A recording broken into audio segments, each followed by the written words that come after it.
Fala família Liga, Igor falando, e o Bitcoin segue lateralizando em torno de US$ 62.000, até de certa forma apresentando uma queda. Nós vamos falar sobre isso hoje e também principalmente sobre o comportamento de holders de longo prazo que não param de acumular. Isso mostra para a gente muito claramente que estamos vivendo uma janela de oportunidade muito grande. Vamos ver também alguns indicadores descontados e principalmente o porquê, né, nós podemos ter grandes emoções nas próximas semanas. Deixe seu like, ative a notificação e não deixe de ver nosso clube de membros, o link está na descrição do vídeo. A gente tem conteúdo exclusivo para os membros todos os dias, não deixa de conferir. Bom, família, então estamos prestes a fechar mais uma semana que, ao que tudo indica, será de queda. A gente nota que a gente está em teste aqui com a média móvel de 200 semanas, que tem segurado a gente como suporte praticamente desde aqui do fundo, que a gente fez em 1º de junho, também depois novamente no final de junho, mas todo junho, desde então, nós estamos aqui em teste com a média móvel de 200 semanas. E é positivo, de certa forma, que a gente esteja vendo essa queda, porque vocês sabem que eu acho o cenário mais provável que a gente ainda acha um fundo, não muito mais baixo, mas um fundo, de repente, ali em US$ 53.000 mais baixo até o final do ano. E, bom, no momento é isso que, então, estamos desafiando. Lembrando também que essas duas médias móveis, as bandas de suporte para bull market, descem a cada semana, o que é positivo, porque quanto mais elas descem, mais se aproximam do preço, mais rápido a gente vai ter essa interação, mais rápido o preço vai ter que se decidir se ele continua a cair ou se ele começa a subir, fazer essa reversão, que seria o rompimento dessas médias móveis. É o que eu sempre começo falando para vocês, né, família? Mas eu acho que é importante a gente notar o movimento que está acontecendo nos Estados Unidos, tanto S&P quanto Nasdaq, principalmente, vindo buscar suporte aqui de bull market, a banda de suporte de bull market support band. A gente nota claramente que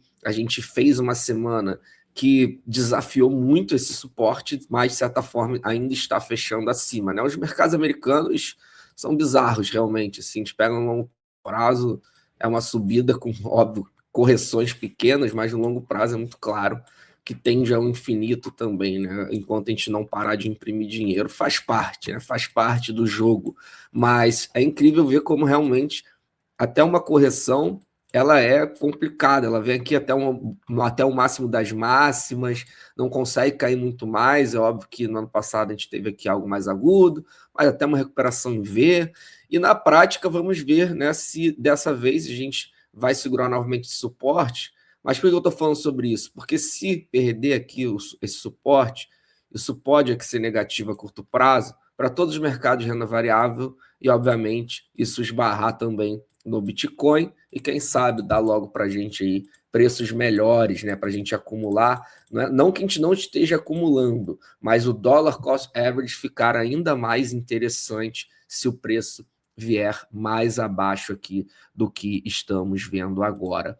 E é justamente isso que eu quero mostrar para vocês. Agora, uma comparação cíclica, a gente pega aqui todos os momentos que a gente está vivendo, né, desse ciclo comparado no passado, e mais uma vez lembrando, sempre de 4 em 4 anos. Então começou lá 2014, 2015, depois 4 anos depois 2018, 2019, depois o mais recente 2022, 2023, e agora estamos em amarelo vivendo 2026, o que terminará até no máximo 2027, caso a história volte a rimar. Então todos os anos foram iguais, né? Todos esses momentos cíclicos foram iguais. Bitcoin fez o topo nos anos anteriores, 2013, 2017, 2021 e 2025, ano passado. Bitcoin faz seu topo, o preço começa a cair.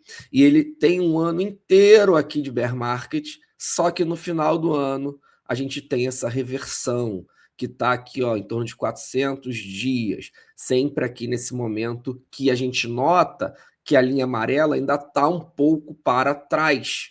Vocês estão vendo que a gente está aqui na linha amarela nesse momento? Ou seja, ainda falta mais um pouco para um possível fundo e uma possível reversão.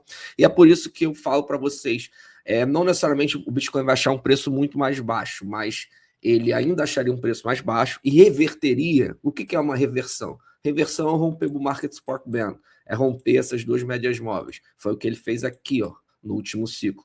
Essa reversão significa que o fundo ficou para trás e uma nova jornada de 3 anos rumo ao topo de alta se inicia. A gente vai viver isso, caso a história volte a rimar, até o final do ano. Então, de repente, a gente acha um fundo mais baixo, continua aqui lateralizando em queda, e aí no final do ano reverte as médias, e aí sim inicia-se uma nova jornada. Pelo menos é o que a história mostra pra gente. Por isso que eu acho que não foi visto o fundo ainda. Mais uma vez, não significa que o Bitcoin vai muito mais baixo, mas o Bitcoin ele vai mais baixo, na minha visão, tem a maior probabilidade de ir. De qualquer forma, a estratégia não muda. Tem que ser o dollar cost average, porque eu não tenho certeza, ninguém tem certeza se vai ou não mais baixo, mas o ciclo mostra isso para a gente, mas mostra principalmente que teremos até o final do ano ainda muito tempo para acumular, né? Muito tempo entre aspas. A gente tem aí 6 meses, 5 meses, até dezembro, ciclicamente, a gente tem para acumular Bitcoin, seja lá qual o preço que ele for, porque o que mostra, o principal é que ele está mostrando o seguinte, falando em outras palavras, aproveitem para comprar esse ano, porque ano que vem o fundo já vai ter ficado para trás e o Bitcoin começará, né, a subir pouco a pouco, não é uma subida rápida, é uma subida de 3 anos, mas o pior já vai ter passado. Então, seja lá qual for o fundo, a única certeza que a gente tem é que a fase que a gente está vivendo agora aqui, ó, é essa aqui, de 4 anos atrás. Então, óbvio, aqui você comprou a 20, comprou a 18, comprou a 17, talvez não tenha cravado o fundo em 15, mas o que interessa é, olha a grande fase aqui, ó, grande fase de acumular. É exatamente isso que a gente está vivendo agora, eu não tenho dúvidas disso.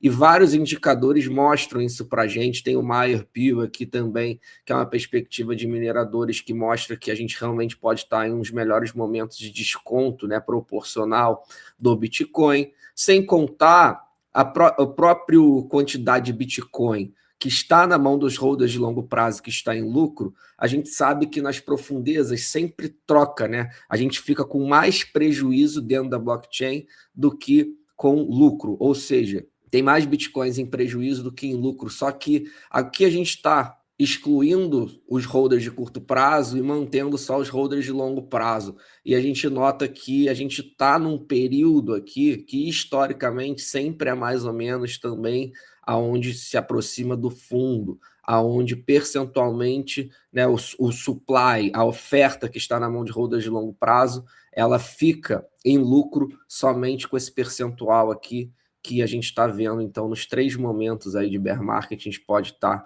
próximo também. Podemos estar, não, eu não tenho dúvidas, tá, família?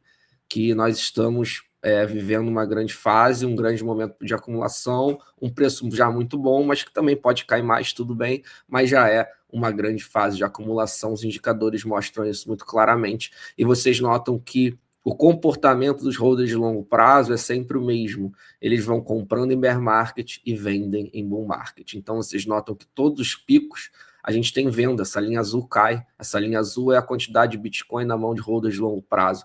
Inclusive, esse ciclo, a gente teve 3 momentos de venda dos holders de longo prazo, porque a gente sabe que o Bitcoin começou a subir lá no halving em 2024, bateu o time high, não teve venda ali, depois teve venda de novo. O que interessa para a gente é o seguinte, a gente já está vendo uma acumulação que já superou a alta histórica. Então, a quantidade de Bitcoin na mão de holders de longo prazo já é a maior de toda a sua história. E óbvio que isso é positivo, né? Porque ciclo após ciclo, cada vez mais a gente vai vendo que vai ficando Bitcoin na mão de quem enxerga o valor dele, na mão dos holders de longo prazo. E é isso que também vai sustentar, né, uma subida infinita, entre aspas, de preço, enquanto o ativo é escasso, holders vão acumulando cada vez mais e o mundo não vai parar de imprimir dinheiro, né? Inflação infinita. Por isso, para ser gostado desse vídeo, família, deixa o like, ativa a notificação. Se tiver interesse em negociar criptoativo, não deixe de acompanhar nossa parceira, corretora Bybit, com o link na descrição do vídeo, sempre com bônus para vocês. E para fechar, não sou conselheiro financeiro, nem estou aqui para fazer você gostar de Bitcoin. Afinal de contas, você não gosta de Bitcoin. O azar é seu, não meu. Todos ótimo dia. Até amanhã.